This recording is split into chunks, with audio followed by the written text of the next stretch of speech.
we've been talking about the mobile channel and the use of the mobile channel for marketing. And as we discussed in the mobile marketing ecosystem element of the presentation, there are two primary spheres. There's the connection sphere, and then there's the application sphere.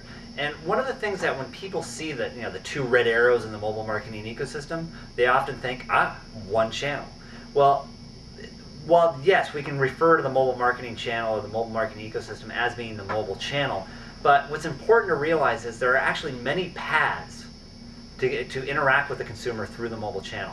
It's not one path, like for instance with TV, it's not just broadcasting television, or with say movies, you're not just broadcasting a movie. There's actually many paths to deliver content and services through the mobile channel. Those paths consist of SMS or text messaging, MMS, multimedia messaging, email, IVR and voice, the internet, the mobile internet, and they're different. The internet is a mechanism of delivering content. The mobile internet is a way of presenting that content.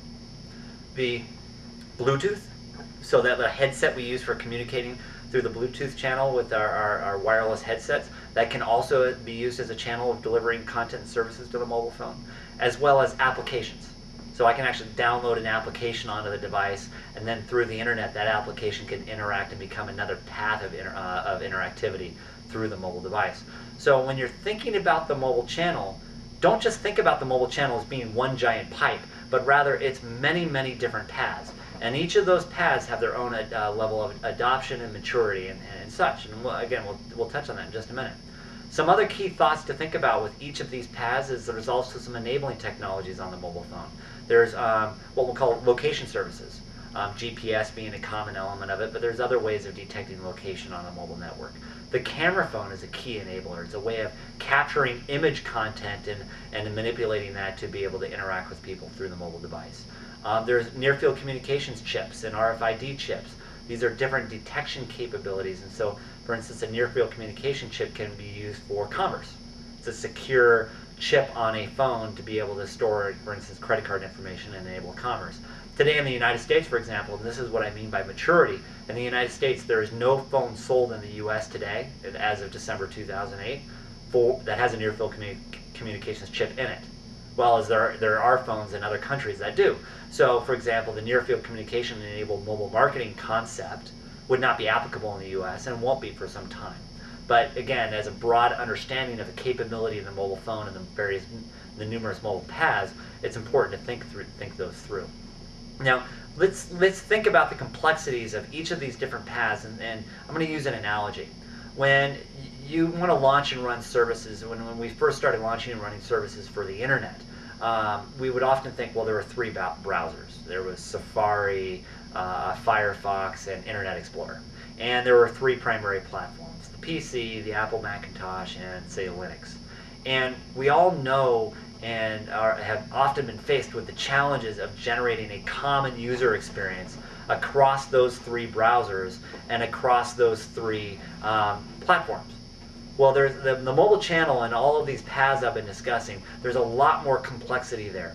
There are not three browsers, but there are hundreds of browsers. There are not three platforms, but literally thousands of different phones and operating systems and different types of plans. For example, there are literally hundreds, if not thousands, of proprietary operating systems, and then there are the big 7 open operating systems, namely Apple, BlackBerry, Palm, Microsoft, Symbian, and then Google Android, for example. And then any one of these comes into a number of different configurations, and then each carrier that launches a particular handset on its network will tweak the capability of that handset for its network. So the mobile channel and interacting with the mobile phone through the mobile channel you're faced with a number of complexities just technically. In addition to that, there are some keys to the mass market applicability of each one of these different paths. They're not all equal at this point. We've already discussed in previous elements of this presentation the importance of interoperability, the ability for me to exchange text messaging across carrier networks or picture messaging across carrier networks. Interoperability is critically important for the success of a particular mobile path through the mobile channel to be used appropriately for, say, mass market mobile marketing. Another one is standards. Are there business and technical standards that can be leveraged and used to be able to have consistent, predictable, reliable services that both meet industry regulations as well as are technically viable to be able to be supported through the mobile channel. So standards are critical when thinking about the applicability of these paths. Another one is the diffusion of handsets. So keep in mind, worldwide there are 3.5 billion mobile phone subscribers today. Right? There'll be 4.5 billion by around 2012. In the United States, there's what, 230 million or so mobile subscribers. We all don't have the same handset.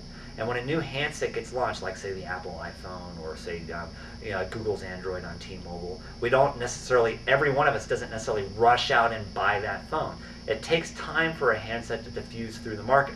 Typically, we replace our handsets about every 18 to 36 months, depending on where we stand within the customer, within our particular demographic within the industry.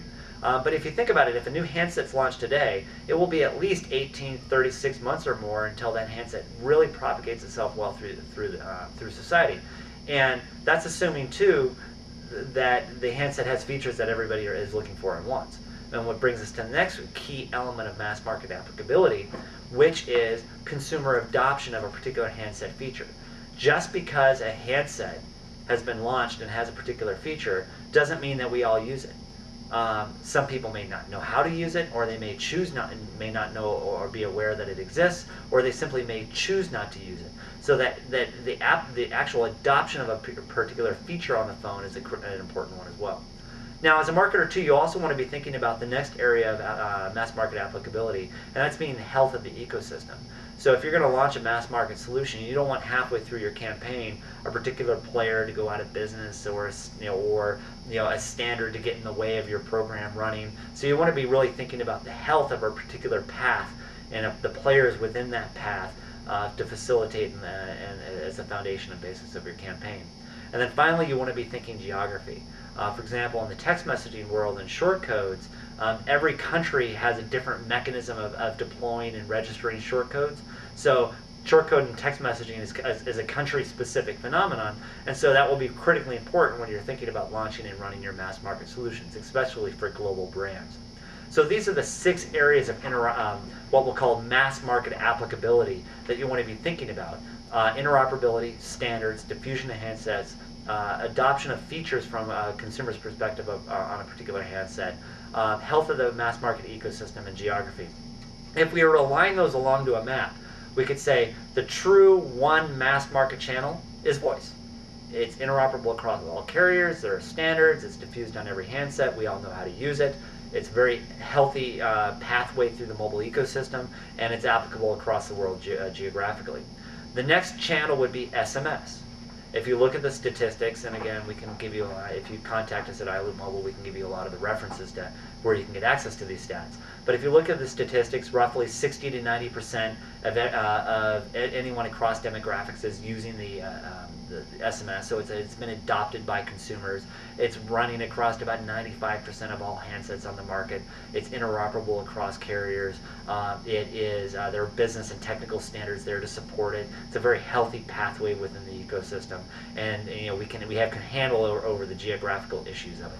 So SMS would be the next mass market path through the mobile channel that you might consider as a marketer.